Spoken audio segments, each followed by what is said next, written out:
Hello, friends, and welcome to another episode of the Market Report with Cointelegraph. I'm your host, Benton, and we are joined again by our resident experts, Jordan Finiseth and Marcel Peckman. Jordan uses his background in psychology and human behavior to spot emerging trends in crypto. Marcel applies his 17 years of experience trading derivatives, options, and futures to the crypto derivatives markets. Fellas, what's up? How are we doing this week? I'm doing pretty good, man. Go ahead, Marcel. Go ahead. Sorry. What I think is people are still too afraid that just MicroStrategy or it's just Terra, Luna buying Bitcoin, and that's why the market rallied. But we have to think that we've been here below 50,000 for what, 5 months now? The whole year, basically. And yet, we've tested the bottom twice, like $30,000, and it bounced every single time. So I don't think that people should be, even if there's a single or two buyers only, which is not true. We've seen over almost 100,000 Bitcoins leaving exchanges over the past month. So people should be excited. People should be bullish with Bitcoin. That's what we have been expecting all this time. Bitcoin is prepared for inflation. It's going to work. Yeah, I agree. I think long term we're gonna head it up. This is reminding me a lot of 2018 when we traded a lot around 6,000, and then like the market fell out and we went to 3,000. I don't see us doing that big of a drop, but these are the times, like they say, like be fearful when others are greedy and greedy when others are fearful. When they're saying like it's gonna drop down to 20,000 or 30,000, and it's been holding for a long time, that's when I like to accumulate myself personally, because that just, to me, it means like we're kind of hitting the floor. Even if it does fall a little bit, I know the long-term trajectory, and eventually it's going to go up because I know how this crypto market moves. So we're still upwards, folks. Like there's a lot going on in the world right now, and like crypto's here for it. The latest rumor, I know this is all speculation right now, but there's murmurs of Apple potentially exploring holding Bitcoin. So for me, I'm buying that rumor, and when it's time, I'm going to sell that news. So I don't know if that's going to be, come to fruition, but when you start to hear these little narratives come out inside the industry, I always think when there's smoke, there's fire. Yeah, we got countries starting to accumulate Bitcoin, or we got large companies starting to. I don't see why people are so down in the dumps about this. This is only good news. It's only it could go down, but it's gonna go up in the future. Like, I don't know. We'll see. Wild times ahead. I think we've retraced back to this 45K mark for Bitcoin. So it's 50K next. That's what everyone I think wants to know. And I know Marcel is going to be teaching us a little bit about what could potentially happen here with Bitcoin and ETH today. So we're going to dive into that in just a little bit. Today's show, we're going to be talking about best ways to earn passive income in 2022. We're going to be giving you our hot tips of how to stake, how to get involved, how to actually do some passive income strategies today when it comes to crypto. So make sure you are staying tuned for our coverage on that today. First things first, though, if you haven't dropped your Twitter handle in the chat, we're going to be monitoring that today. We want to give away a 1-month subscription to Markets Pro. We want to give that away to you, our loyal audience, for watching and tuning into the Market Report today. So make sure you're tuned in. I see we have our friends are back, friends of the show. Luciana is here today. Thank you all for tuning in. We're going to be answering your questions. So if you have questions about passive income, you have questions, you want Marcel to answer today during the show, make sure you pop them in the chat. We're going to be hawking that chat today. So we appreciate that. But first things first, we're going to get into our weekly roundup. These are the biggest news and headlines across the Twitter sphere and the crypto sphere. So Danilo, let's jump into our weekly roundup.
I see we have folks tuning in from around the globe today. I see Chicago, England, everyone that's jumping in and watching, hanging out with us today. We appreciate you here today. We need to get some of the latest nuggets here, Marcel. I need to know what's going on with Bitcoin, what's going on with my ETH. What should we be doing here, Marcel? So we're going to hand this over to him, and he's going to give us some of the expert insights as to what we need to be doing, guys. Danilo, run it back. Benton. So we just had MicroStrategy from Michael Saylor announcing an additional $190 million worth of Bitcoin buying. And just a couple of weeks ago, we had Luna, who's used almost $1 billion worth of reserves to buy Bitcoin to back its algorithmic stablecoin. So I want to share you a screen with you guys from Crypto, which show us exchange reserves. What does that mean? When there's less coins on exchange deposited there, so whenever there's a new buyer, it becomes harder for them to buy. So the less coins on deposit on exchanges, the harder is them to get in. So you can see here that exchange reserves peaked at around 3 million coins in February 2020, and it has seen declining. But over the past couple of months, it reached the lowest level since 2018. So we're back at 2.3 million coins deposited on exchanges. You got that, Benton?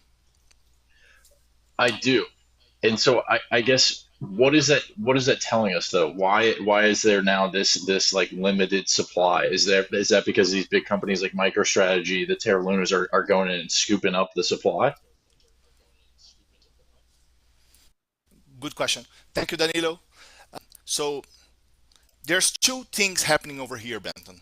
So the first one, yeah, large buyings are buying coins from exchanges, sending them to the cold wallets. So that's Terra, maybe Apple, there's MicroStrategy, so every large buyer.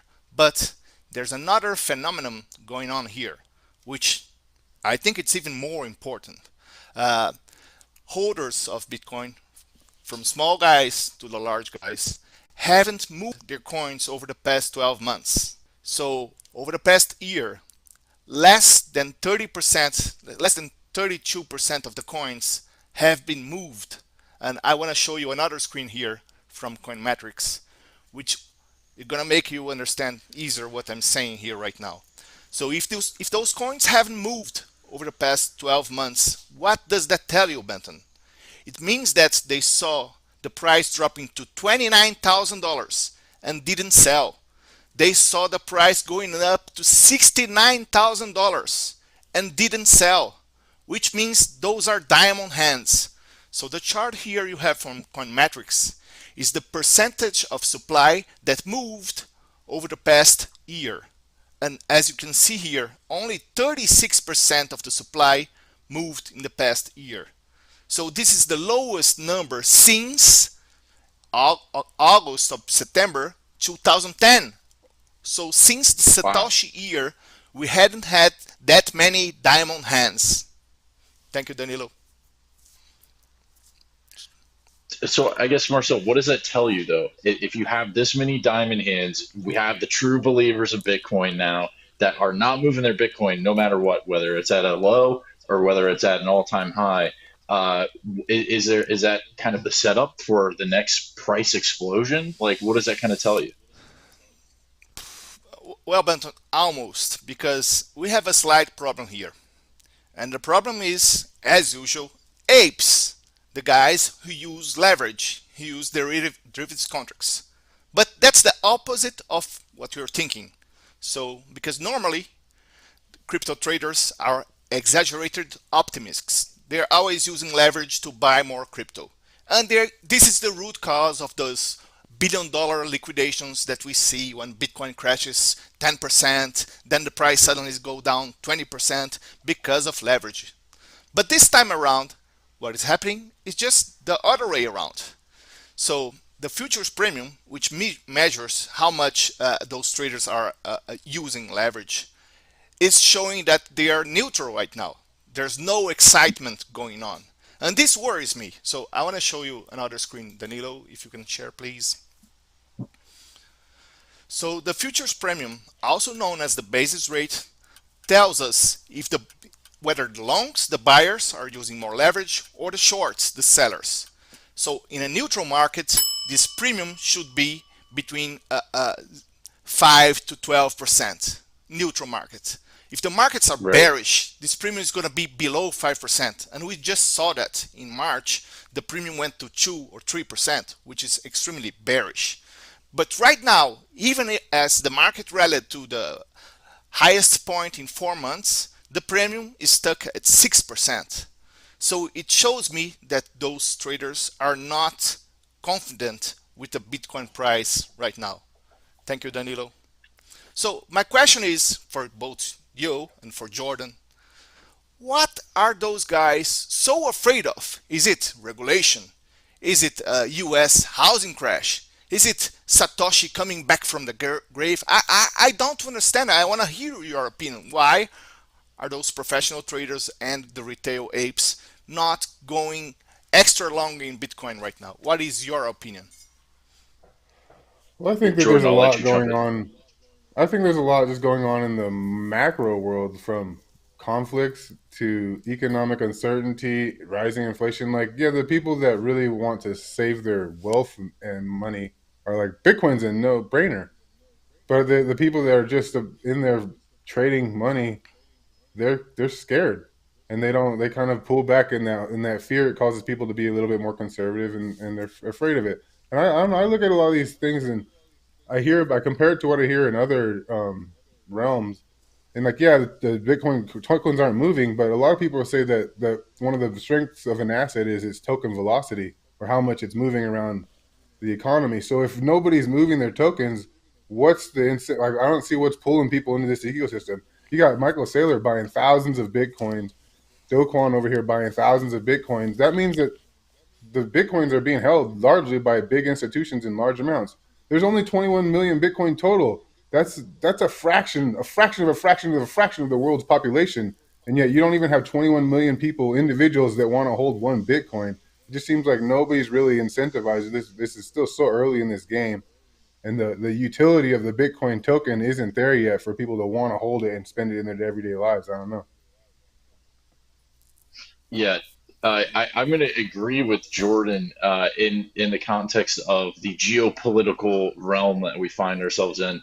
I still think that there feels like there's this uncertainty, but historically speaking, when you look at markets, in particularly during war times are good for markets, no matter how crappy that is. That's kind of what historically has happened. So I think what we're starting to see is a momentum shift from this consolidation that we've seen in most of 2021 to now we're on the bottom part of this next bull run, in my opinion.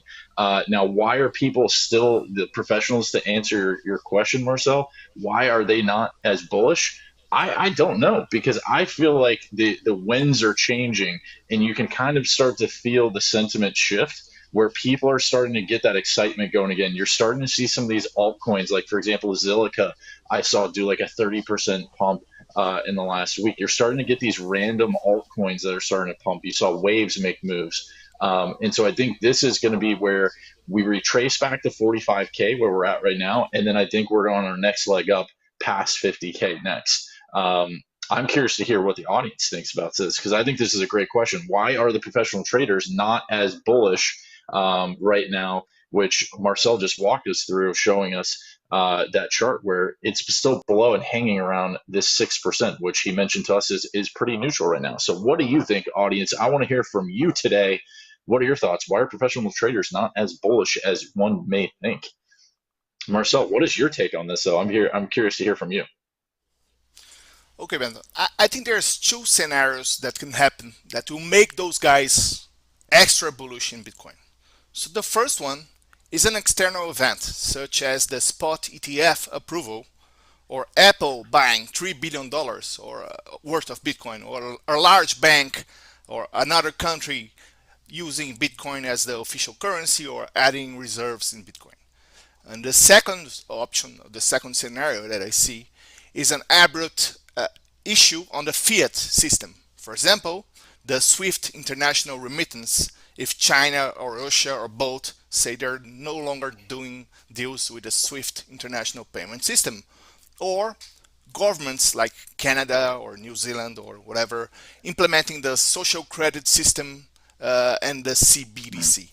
So I think one of those two things needs to happen, because you know the frog story, that if you put the frog on the boiling water, but if you hit it slowly, the frog dies. And inflation is just like that. Inflation was 2%. It's now at 4. It's going to 8. It's going to 10, to 16. But it's the water boiling slowly, and the people will die in there. And they still cannot see that inflation is going to 20, 40, 60, 200%, as we've seen in Brazil in the past, in the 80s, as we're seeing right now in Venezuela and Argentina. So I think some external thing needs to happen, so people see the importance of why we need Bitcoin and why we need decentralized cryptos. That's my opinion. And so I guess my last question for you, Marcel, is crypto still very correlated with the traditional stock markets? So, for example, if we see like the S&P 500 take another dive, do you think that takes crypto down with it again? When we're talking about printing $2 trillion in a single time, or $10 trillion in a year, yes, it makes everything correlated, from lumber, for oil, for housing markets, S&P, gold, Bitcoin, everything. It's just too big of a value. It's $10 trillion that the central banks printed in a year. So yes, it's going to be correlated. If there's a crash on traditional markets, at least for a moment, at least for a couple of weeks, a couple of months, cryptos are going to suffer as well. So we're not, right now, we're still seen as a risk investment. Most people don't see that Bitcoin is the protection, is an inflationary protection, such as gold used to be over the past 2,000 years. But the time will come. But right now, there's a high correlation. So if there's a crash in the traditional markets, yeah, Bitcoin can go down 50, 60% for sure. And do you think that its potential is this next, if we do start moving, that the kind of the institutional money will be more confined to Bitcoin, or be more focused on Bitcoin, and retail will focus more on altcoins just because of the price? It kind of pushes a lot of retail, especially out of the market, especially if you get into just transaction fees and whatnot. Seems like a lot of the retail that will come in the market, especially if they're coming from lesser developed countries or countries that don't have as much wealth, are going to go more into the altcoin market than the Bitcoin market, just because of the price tag and whatnot. For sure, Benton. That's a good point. So every 4 years, we have the halving, we have the cycle price in Bitcoin, etc. And 60% of the Bitcoin or crypto users joined the market last year, 2021, believe it or not. So those newcomers are going to seek for the new Bitcoin, are going to seek for cheaper coins. We always see this movement happening. So yes, There will always be a demand for altcoins. There's always going to be a shift from Bitcoin and Ethereum to the next Bitcoin, to the next Ethereum, which is right now it's Solana, it's Avalanche. There's always going to be a shift, but when we're talking people exiting fiat to crypto, there's no way out. Once you are out of the fiat system, you understand that you have no power with inflation. You save, but over time your purchasing power doesn't rise. After you exit fiat for crypto, there's no way back. But yeah, there's going to be a shift between Bitcoin and Ethereum to altcoins and over due to the cycles. So LC in the chat says it's because big money uses Astro and they know the eclipse and unfavorable aspects are coming for BTC. So maybe there's some astrology, Marcel, that you need to be looking at to predict why these professional traders are not bullish on Bitcoin, my man. It's called technical analysis. There you go. And we're going to have some of that for you today. But no, that was awesome. Appreciate you giving your insights on what's happening right now, Marcel, because I need to know what I need to do with my Bitcoin and Ethereum. Marcel's always got all the answers. So appreciate you giving your insights into that today. But moving on to our next segment for today, we're going to teach you guys some passive income earning strategies here. Jordan and myself are going to dive into some of the strategies that we like to deploy, whether it's bear markets or bull markets. So we're going to go ahead and get into that next. If you haven't liked and subscribed, go ahead and do so now. We're Cointelegraph, the market report here on Tuesdays at 12 p.m. Eastern. Go ahead and smash that like and subscribe button now. We're going to go ahead and get into, I'm going to teach you guys a little bit passive income strategies here. So let's go ahead, Danilo, and jump right in. All right, folks, it's that time of week. So for me, what I look at when I'm doing my passive income strategies is there's three keys to this for me. One of them is safety and risk management. The second one is staking. That's the actual strategy. And then the third key to my passive income strategy is profit taking. Got to always be doing some profit taking. So when I talk about safety and risk management, what does this stuff mean? A lot of jargon in there. So I like to choose battle-tested platforms, whether that's vaults, whether that's farms, places that have shown that they are safe and that they've been around the block when it comes to security.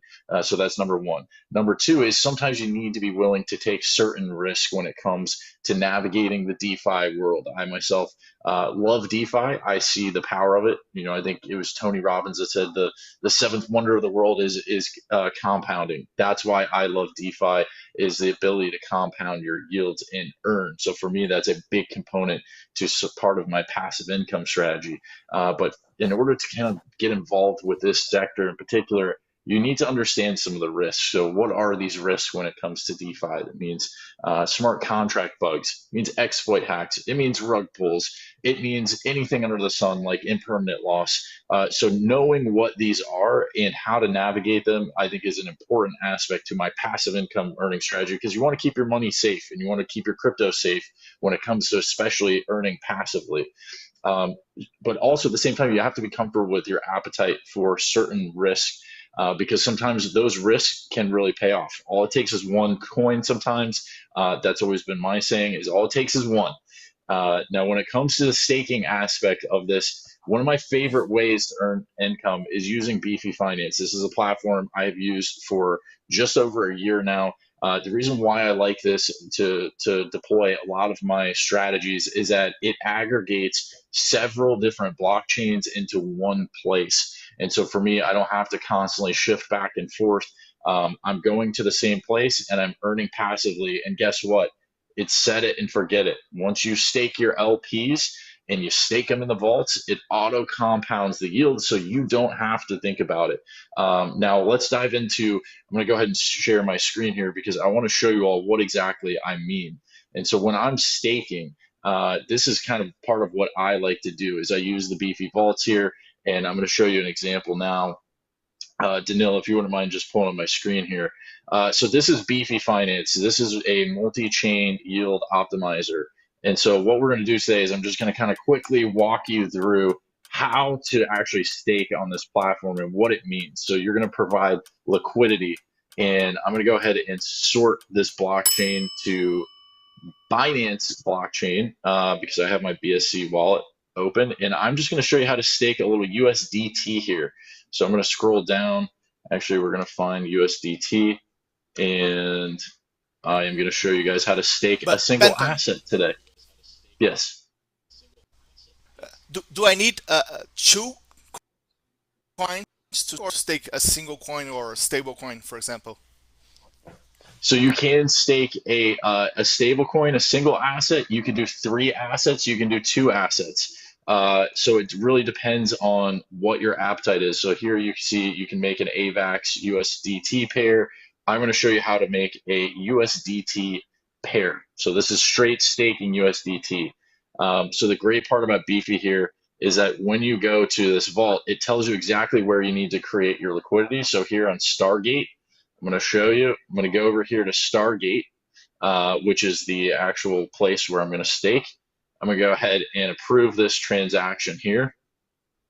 Hopefully I have enough BNB in my wallet so that this transaction goes through. But this is how you create your liquidity pair here. So this is now confirmed. And so what I did was I just went in and staked. Now when I go back to Beefy, I'm going to just easily go here once I get a refresh, and I'm going to stake the LP inside of this vault. It's not going to load for me, but you get the point. This is very like 2 steps. You create your liquidity pair, you bring it to the vault, you stake it in the vault. So that's kind of something I just wanted to show you real quick. The other thing I want to talk about today is daily compounding. So like this is something that I don't think a lot of people like have actually sat down and like ran the math. So this is like a daily compound calculator. And when you go back to Beefy, you'll see like the daily APYs. So if you're seeing these vaults with like 1% daily, imagine if you just staked $1,000 into one of these vaults and you were earning 1% daily for 7 days. Let's just run the calculator on this real quick and show you what you're earning. So you're earning $10 a day, but then what happens is that $1,000 could then turn into $1,010, and then that automatically compounds. So after the end of the week, you're earning close to $100 just for sitting there and staking. Now, granted, that's without impermanent loss. That's without price fluctuation.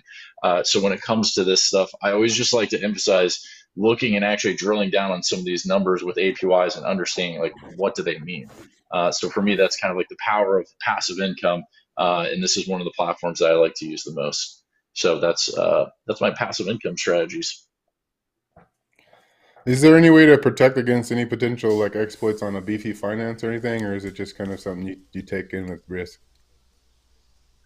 Yeah, I mean, so for me, I think Beefy does a great job with vetting the projects that they actually have on like on their platform. And so what I have seen in the past is that when there has been projects that have like failed or there's been some sort of hack, Beefy locks the vault, so nothing can go in it, but you can only withdraw from it.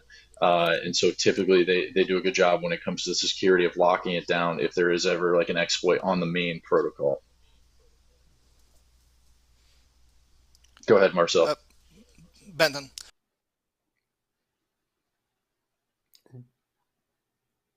He froze. Did he freeze? Looks like it. Every Zoom meeting, right? Let's see. I'm gonna hawk the chat real quick while we're waiting for Marcel to come back. ADA will change everything. Your coins will never leave your wallet in the future of staking. I mean, and there's also other great staking options. Like Jordan showed me how to use Kepler Wallet like a couple months ago. That's a great staking option. Like Terra Luna has great staking. Solana has great staking. So like you can find staking and passive income opportunities on pretty much any chain. I just happen to be on Beefy Finance the most. Marcel, I see you're back. Yeah, sorry for that. So we're not security experts. So what practical strategies can you suggest? Like, should the traders pick the 3 largest in number of TVL or number of users? How do we know which chains are the most secure, for example? Yeah, Danilo, if you wouldn't mind just pulling up my screen real quick, I'm going to show you. So one of the features that I love about Beefy is the safety score. And so what you'll see here is this rating. So it's like 1 through 10. What does this tell you? Well, it says low complexity strategy. Strategy is battle tested, high expected impermanent loss. So that gives it a ding. Micro market capital is extreme volatility. So this is a low market cap. So it's volatile. And then it gives you kind of this breakdown of like the safety score. So for me, this is like one of the features that I like. But when it comes to answering your question, Marcel, about what chain is safest, I mean, I'd love to speak to that, but I think we all know like anything but Solana, but Polygon, but maybe potentially the BSCs out there. I think, I mean, I love BSC, but you know, at the same time, it's like we all know what that the ecosystem has been like in the past. In my opinion, I think Avalanche is probably one of the safer chains out there so far to date. But yeah, Danilo, you can take it off the screen. I have another question for you. So as I said before, 60% of the crypto investors initiated their journey just last year, 2021. So it is very likely that they are using Coinbase, Binance, Crypto.com for staking. So what message that you, DeFi user, can give them to convince them to avoid those centralized services and migrate to DeFi? Not your keys, not your cheese. You know, for me, one of the things is, yes, it is very easy to stake on a centralized exchange. It's very easy to click a few buttons, but do yourself a service. Take your coins, stick them in your MetaMask or your Terra Station wallet or your Kepler wallet so that you have self-custody of those. And then you can then stake them and have control of your funds. One of the biggest things, we've seen hacks across every central exchange just about.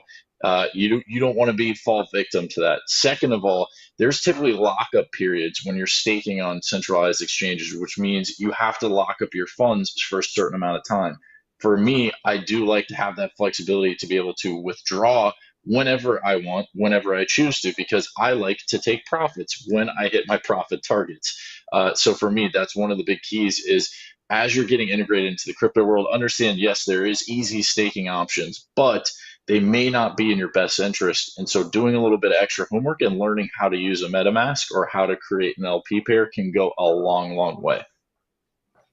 And just remember that a lot of these entities are required to report to the IRS. Like I got a 1099 from Kraken for my Kusama staking. I'm like, I'm withdrawing my Kusama from Kraken, even though they try to change it. Like, oh, you don't get taxed right away on staking rewards. I'm like, the IRS ain't gonna be able to figure all that out. If they got a 1099, they're gonna want you to claim that on your taxes, all this kind of stuff. So yeah, keep it in your own possession, and then you can kind of control it and do what you want with it. Exactly right. Well, that was my passive income opportunities. And I see Vikram had a question today. Beefy, can it be used on MetaMask? Yes, it can. Any chain that you like. I think they support like 10 different chains. I'm not, and by the way, today's opinions by all the panelists are our very own opinions. This is not sponsored content. These are the expressed personal opinions of each panelist here today. This is not financial advice. So just want to make sure that we're very clear on that. Go ahead and like and subscribe us. We're on Cointelegraph here on YouTube. We appreciate folks tuning in from around the globe today. I know Jordan's got some exciting passive income opportunities as well. So I'm going to go ahead and kick it over to him so he can show us what he's got in his bag of tricks. Okay, so I have some similar strategies to Benton, but overall kind of different approach. My main strategy for passive income, especially this year, has been staking with a focus on layer 1 protocols and getting some stablecoin yields. So we're still really early in the crypto game. I know it's been over a decade since Bitcoin launched and all that stuff, but we're really early and we're still laying down the train tracks. And a lot of these protocols built on top of Ethereum or other chains might not survive long term, but the adoption of the underlying chain is what I'm focusing on. So chains like Cosmos, Ethereum with its ETH 2.0, Solana, Algorand, Phantom, Avalanche, Polkadot, Cardano, and Matic as a layer 2 are some of the tokens I've been more accumulating, especially in the down market, and staking, just because you can stake it on the network. You don't have to worry about a DeFi exploit or anything like that.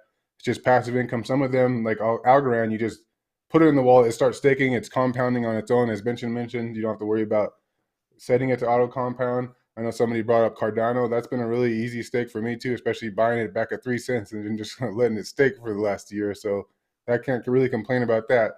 So yeah, chains that continue to develop are likely to last until the next bull market. So when you're really looking for these chains, you want to look for a lot of adoption, a lot of people on Twitter, not just bots, but people actually excited about the chain, excited about projects on the chain that are using it, find that it's a really easy user experience. Like Avalanche is really easy. I've heard some people trying to use a network like Oasis Rose, even switching between Oasis and Ethereum, and was a challenge. So some networks are a lot more user friendly. Look for those. Again, a lot of that requires your own research. And yeah, identifying passive income on opportunities on L1s that I like an Aave, AAVA is a good, strong project on top of Ethereum. That's a good contender. It's got a long track history and lots of total value lock. So if you all want to going past the layer ones, kind of look for popular projects on chains. Another strategy I like to employ is selling rallies, taking profits on big rallies, especially when the wider market is weak. Like if everything is down, but Wave starts running from $15 to 60, take your profits, right? Because it's not going to pull up the whole market. Yeah, there's lots of stuff going on in the background with Do Kwon and BTC and a bunch of Bitcoin saviors and whatnot. But no, take your profits. I've never seen a token go up like parabolic and then just kind of flatline there and stay there forever. It doesn't happen. It always pulls back, at least 50% most times. So if you really like it, you can pick it up later. Take your profits, roll them into other tokens, roll them into some of the layer ones that I mentioned before and stake them. If you don't, you take them into stable coins. There's lots of good strategies out there, as Benton mentioned, on Beefy Finance, Anchor Protocol, other options to stake stable coins and earn up to 20% APR, which is it's relatively safe. You got to worry about any kind of risks and DeFi exploits, but that's okay. And finally, mining and masternodes. Projects like Helium and MXC, you can just buy a device, low energy, set it and forget it, let it mine, earn you some money over time. And masternodes, there's projects like Dash, one of the older masternodes. Flux has gotten some coverage here. Divi is another one I prefer to use. And these I'm not too attached to. They're kind of more the exchange of value projects. So I'm like, and eventually all those are going to go away, in my opinion, just because you're not going to need 20 different tokens to transfer value. Bitcoin would probably suffice that on the Lightning Network. So, but these ones, again, they're kind of like staking, but they allow me to be not so attached, so I can just take those profits, sell them into layer one stable coins, other strategies that I mentioned before. And those are just ones I pick them up when the market's down. Like I picked up a Divi node a long time ago, and it's just been, I've more than tripled probably the amount I put into it, selling it every once in a while and buying other tokens. So those are ones I like to look for, and those are my strategies for passive income. That's a little more active, but you know what I'm saying. So, question for you, Jordan: what percent of your portfolio are you staking, like stable coins versus other altcoins? Truth be told, I don't hold too many stable coins, man. I've been like deploying my Mm, the stable coins that I had taking profits on. I'd been deploying recently when the market's down. Just go like Phantom dropped down to what, like a buck? Like that was yeah. like, ooh, that's not gonna just go away. I don't care what they say about Andre Cronje leaving. That's just a fuzz story to drop the price. It's gonna come back up just because there's a lot of adoption going on in the Phantom ecosystem. So I don't think that that's gonna go away. I think long term it'll at least get back to where it was before. So that was a safer bet for me. Flipping some of my stable coins into Phantom, staking it, and now it's gone up nice since I bought it. So So, Cowboy, just wait a minute here. I'm sorry for not being a DeFi connoisseur like you guys, but I have a really basic question, and I guess some of our viewers have the same doubt. So, whenever you're doing staking or yield farming, so if you're not staking or yield farming a stablecoin, okay, you gain more coins every month due to the staking or yield farm, but the price of the coin itself keeps fluctuating up and down. So what is the end goal here? Is to get more US dollars or to accumulate more cryptos? And if the end goal is to accumulate more dollars, how can a normal guy like me do yield farming and staking and still become profitable? well, with staking, the point for me is to accumulate more of that specific crypto. That's why I focus on projects I think have a good long-term lasting ability. Layer ones, like an Ethereum, even staking Ethereum 2.0, Solana, those aren't going to go away, in my opinion, over the next cycle. Like but it's obviously a risky game. Like I held a little bit of EOS from the last cycle, and that's just done crap, right? So, but that's why you spread your bets, and now it's like, oh, get out of that, you flip it into something else. You kind of that's why you gotta. It's passive, but it's active in the sense you gotta keep a pulse on the net on the market. If a token or if there's big exploits or people just start exiting away from a certain chain, you might want to pull your liquidity from that one and jump over into something else that they are moving to. A really good place to look is developer activity as well. If developers are building on a chain, it's got more chance that it's going to be adopted in the future because they're going to be more protocols that attract people. So that's I kind of look for. If you want, I could share my screen real quick just to show. Let me set that up. Hold on. How easy it is to stake on on with the Cosmos. You could share my screen to Neo. I don't know if it's sharing. Is it sharing them? Like all you have to do. This is just a tester, Yep. but so Kepler. I know Benton has mentioned it several times before. Cosmos is super easy. I know Cosmos is the main token on the whole network. A lot of projects have launched on Cosmos, and all of them stake. So you download the Kepler wallet extension. You open it up. You see like this. You click stake right here. On this is just for my Cosmos on a test one. You click stake. It'll bring you to this interface. Then you have a list of validators. Over here is a list of all the different chains on top of the Cosmos ecosystem. So you got Cosmos. You can get Osmosis, which is a decentralized exchange. IrisNet, StarName, Persistence is another project I like. Come on here. You pick a certain delegator. It tells you how much they charge when you stake it, and you click manage, and it's delegate. You tell them how much you want to manage. I don't have any atom in this, but say I had 10, I'd say max delegate. There's a 21-day unlocking period. So realize when you go to unstake it, it's going to take 21 days, so they can't just cause market dumps. Delegate it, and that's it. It's that simple. After that, it'll pop up here on top. It'll show you these are your active delegations. You can manage it from there. You can switch it from one delegator to the other without having to go through the 21-day process and all that stuff. So Cosmos is a really easy one to stake, but a lot of them are as simple as this or similarly easy to stake on. So I just find that it's an easy passive way to kind of increase your stack. Thanks, Daniel. Yeah, exactly. Staking, it just can't get enough of it. All right, so my next question, I guess, is I saw like a couple of those delegators had like high APYs, 100%, 180%, whatever, and then some of them have like 20%. What's up with like the disparity, especially like on Cosmos, and like how do you like decide which delegators you want to go for? Well, a lot of them, some change. Even if you go back to Matic, when you first started staking Matic, a lot of the staking nodes were run by Matic Foundation just because there wasn't a good list of delegators that they trusted. The same one there on Cosmos is probably one that was run by Cosmos. And then to help push decentralization and help incentivize people to go use other delegators that aren't attached to Cosmos to make it more decentralized, they like, you don't get any rewards from us. 100%. We get all of it. So that's like that would make you I want to see. leave. Go to one of the other ones that have after four. A lot of the standard one I see on Cosmos is about 5%. Some people offer Mm, lower just to attract more a higher number of depositors because they can make more if they get twice as many people depositing, but they charge 1% less on the commission. They'll make a lot more money, kind of a thing.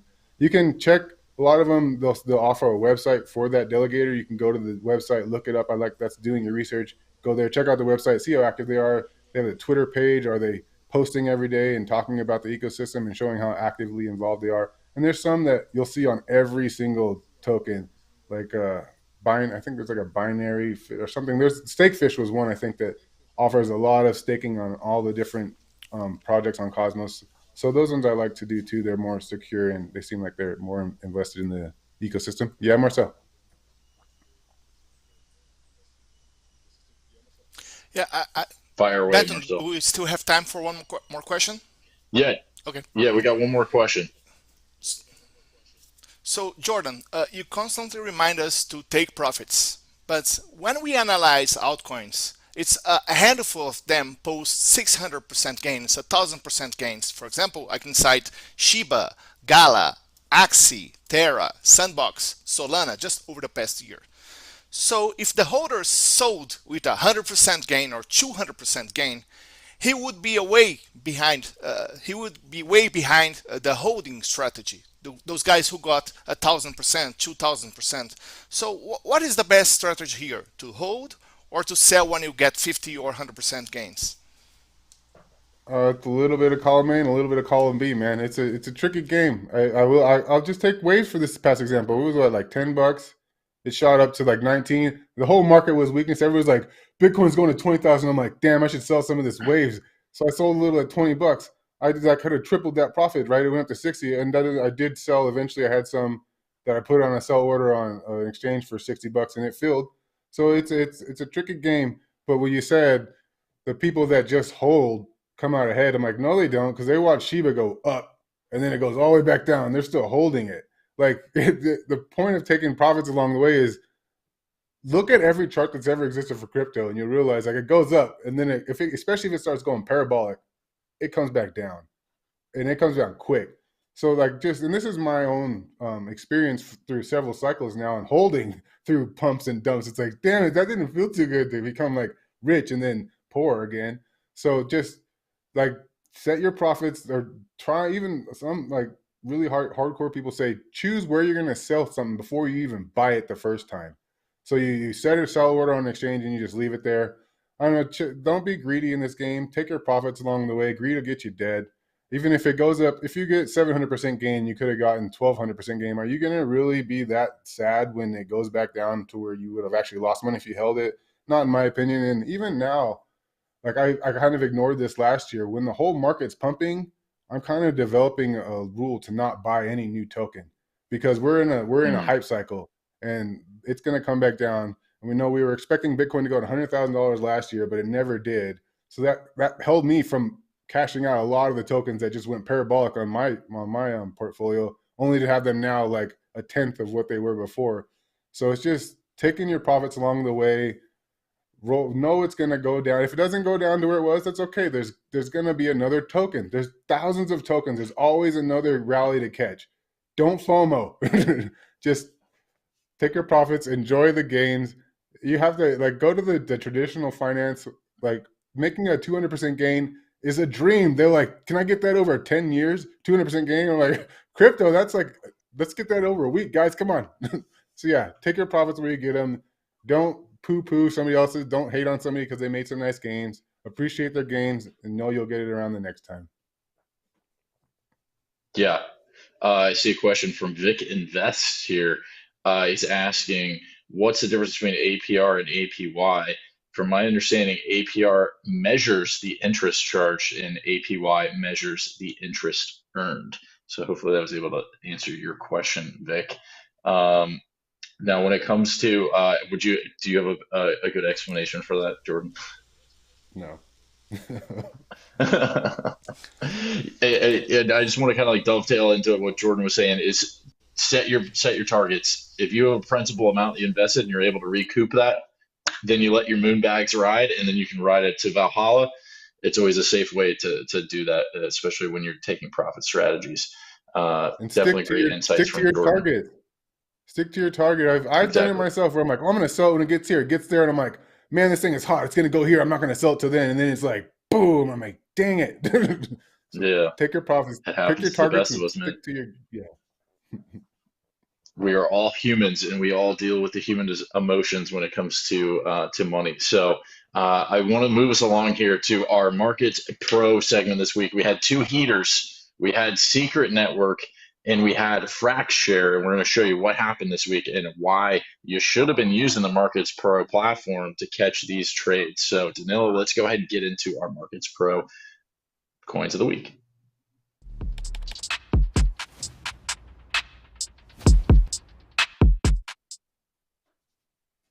You heard me talk about Secret, and this week, if you caught this newsquake, which is an automated alert that instantly notifies users when market moving events happen, you would have known that Secret pumped all the way from $5.50 and quickly picked up momentum to $6.47 in 24 hours. Why did this happen, you ask? Well, this week's featured newsquake was triggered when the news of Secret's listing on Kraken happened. A tweet from the platform was delivered to Markets Pro.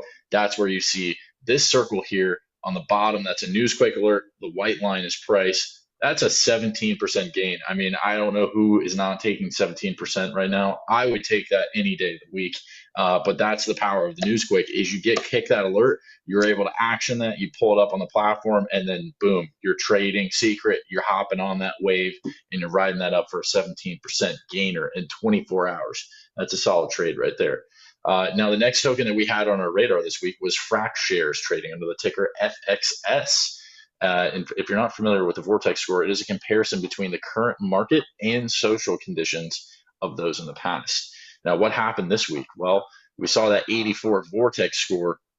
Anything above 80 is going to give you a bullish signal. Anything below 30, that's going to be a bearish, confidently bearish signal.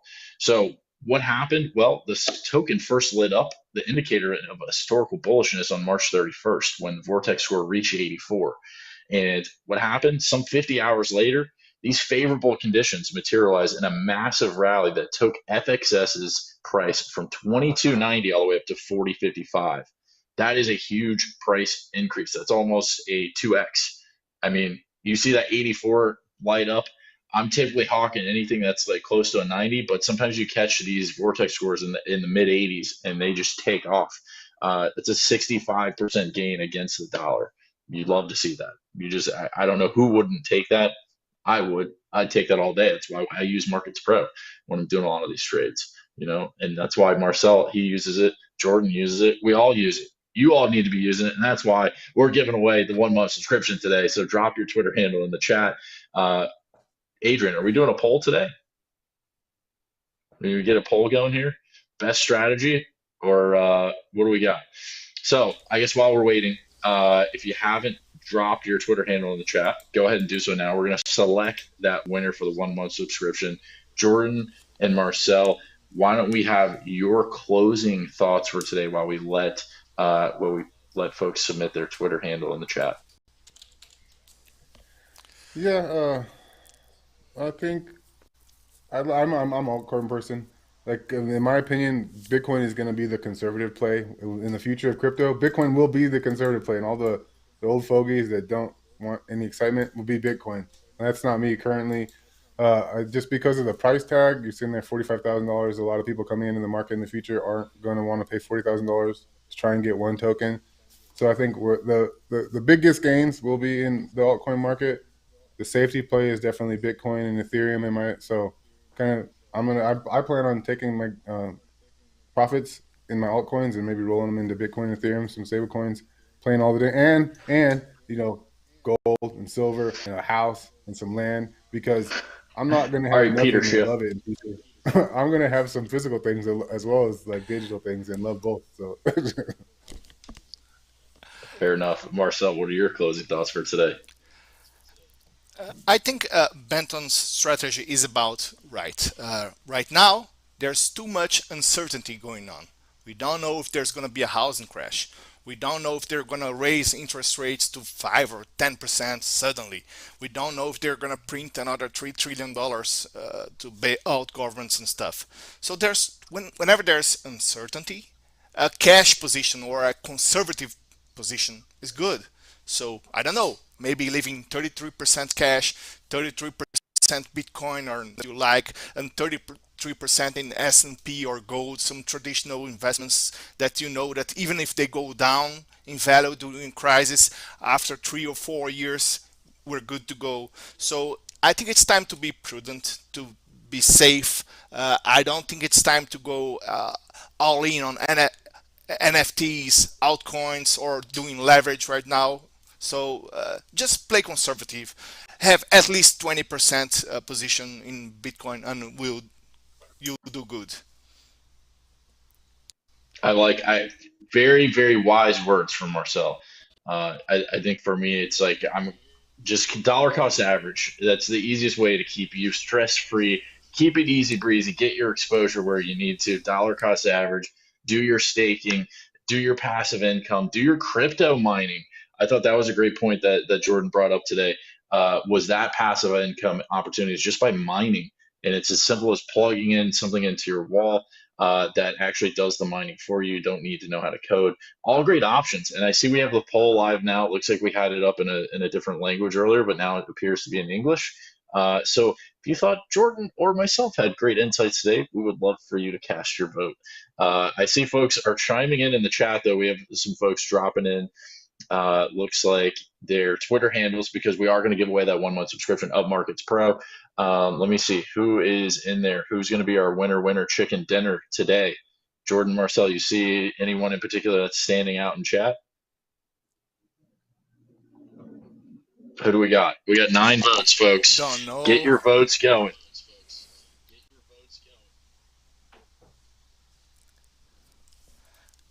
Can I vote for you both? I was going to say, let's see here. I see, why don't we do this? We're going to select Yacht Club. Inu ETH is going to be our winner today for the 1 month subscription to Markets Pro. I see they dropped their Twitter handle there in chat. Thank you for dropping that in there. And I don't know, is the poll closed yet? Who's we have 1 more minute left. 1 more minute. I mean, I think, Jordan and I have had very kind of similar approaches in regards to how we kind of we both love DeFi. So I think at the end of the day, it's a great way to get involved and exposed to the crypto markets without necessarily having a lot of complications with it. I think when you actually drill down and understand the value of DeFi, it becomes very, very clear why you may want to start exploring some of that. So I see we have 2 more minutes left on the poll, but we have 13 votes in there today. So we appreciate everyone that voted. Jordan. Yeah, it's like for people getting in this wanting to be like, I want to be a millionaire, crypto millionaire. I realize that time in the market is probably the most important factor here. Like you're not going to become rich your first time. Well, there's a few people that buy the right Bored Ape Yacht Club or just happen to buy $8,000 worth of shit before it goes on a run. They're like, yeah, wealthy for life. But the most of us ain't going to get that. As Marcel said, some tokens will run 600% and a lot of pit tokens won't. So yeah, time in the market, early beats capital. If you do good research, invest in a good project. Like again, in beginning of 2020, 2021, you could have gotten Matic for like 1 cent and staked it. Yeah. So like early beats capital. Early, you don't have to have a lot of money to be wealthy in crypto. You just got to get in early and realize patience is a virtue. This ain't gonna end anytime soon. Long-term trajectory is up. So find coins you like, dollar cost average, and in 5 years you will be wealthy like you want to be. Just have that patience. Yeah, you may only get rug pulled a handful of times, but other than that, you'll be fine. Yeah, that's part of the game. That's why we're here. It's fun, right? I know. I wouldn't have it any other way. It's the crypto way of life. I see Martin coming in hot today. Just 2 options. FFS, dude. Come on, man. I mean, it was the 2 strategies. So polls closed. Looks like we had quite the favorable opinion for the different strategies today. But it appears that people seem to like some of my strategies a little bit more. I think they're both great. Jordan, I think, had excellent insights today.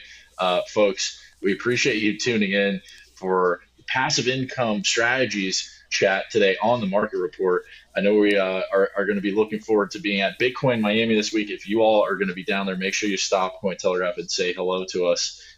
We appreciate everyone for tuning in. And until next week, we will see you on Tuesday, folks. That's going to do it. Over and out.